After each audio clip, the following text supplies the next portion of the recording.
From the moment I walked into that cold family room, I felt like an outsider. The air was thick with unspoken judgment. My father didn't look at me the way he used to. My aunts and uncles whispered just loud enough for me to hear. And when the meeting finally started, my mom didn't hide her disappointment. She said, "We don't know why you're even here." In that moment, it felt like my existence didn't matter anymore.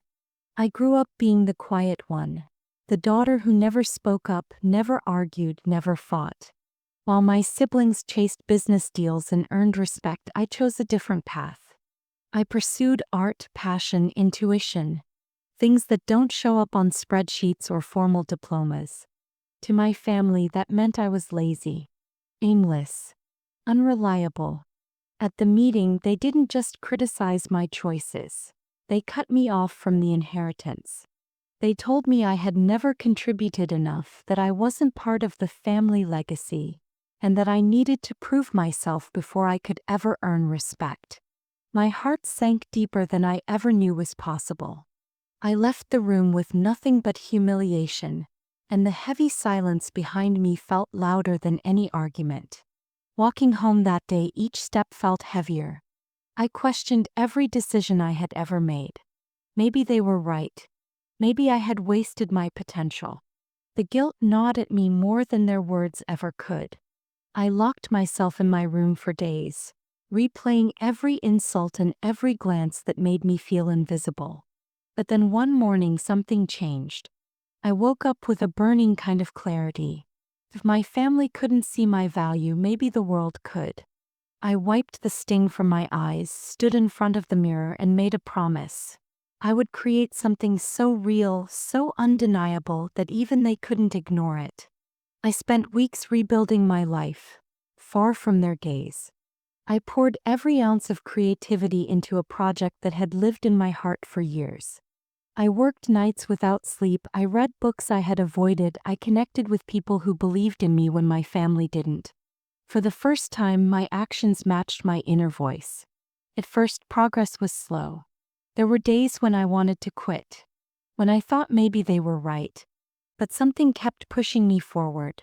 Not revenge, but conviction. I wasn't building success to show them. I was building a life that finally felt like mine.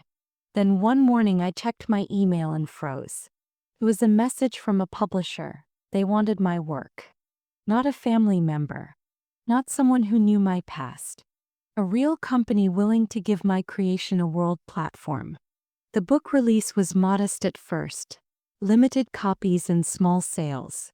But the impact was immediate. Readers around the world began sharing their own thank yous. Stories of courage. Stories of rediscovered passion. Stories of finally being seen. For the first time in my life, I wasn't invisible. Months later, my book became an international bestseller. My podcast interviews, speaking invitations, and creative collaborations exploded. People who had once dismissed me were now watching from the sidelines, astonished. But the most meaningful moment came when my family finally reached out. Not with scorn, but with questions. With interest. With admiration.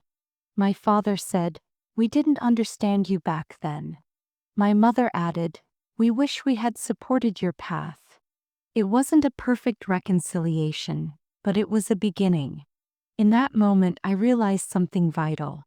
Family may fail to see your potential, but your worth isn't determined by their belief. People will question you before they celebrate you. They will doubt your choices before they admire your courage. And sometimes, the ones closest to you will not understand your path until the world finally does. But if you hold on to your inner truth, if you believe in your voice long enough, the world will eventually have to listen to you.